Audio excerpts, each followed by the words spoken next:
After the Second World War, there was an uprising by the Kikuyu people who wanted their land back.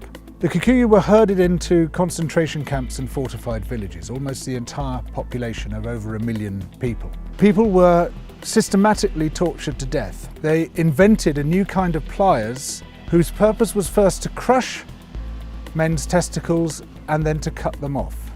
They raped women with bayonets. They raped men. Similarly, a favoured technique was to ram sand up the rectum with a stick. Sometimes they were rolled up in barbed wire and kicked around the compound until they bled to death. Some of the British soldiers boasted about this. This is within living memory. The Colonial Secretary lied about it. The papers documenting it were burnt. The impact of the rich and powerful nations has been so phenomenally murderous and destructive that it has been completely airbrushed from our national consciousness. In order to justify the land-grabbing colonial projects, you had to create an ideology. We, the Europeans or the Americans, have come to rescue the rest of the world from its depravity and backwardness. But in order to do that, you have to be able to demonstrate that the rest of the world is depraved and backward. From this arose the racism that is still with us today.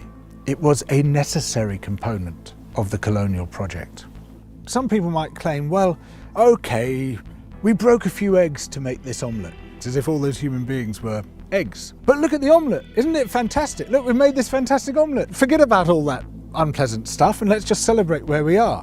Where we are is a continuation of the project. We commodified people's land and people's labour and turned it into our property. We're also destroying the rest of the living world alongside it. We don't have to be like this. We are the same human beings as anybody else. We're all part of the same big human family. We just have to recognise that, accept that. And of course, within Western countries, there are plenty of brilliant people resisting colonization, both internal colonization within our own countries and external colonization of other people's countries. These are the voices which must come to the fore, those who emphasize altruism and kindness and generosity and empathy for others, those who recognize that skin color and any other difference of language, of religion, of background is completely irrelevant by comparison to what we share, which is our humanity.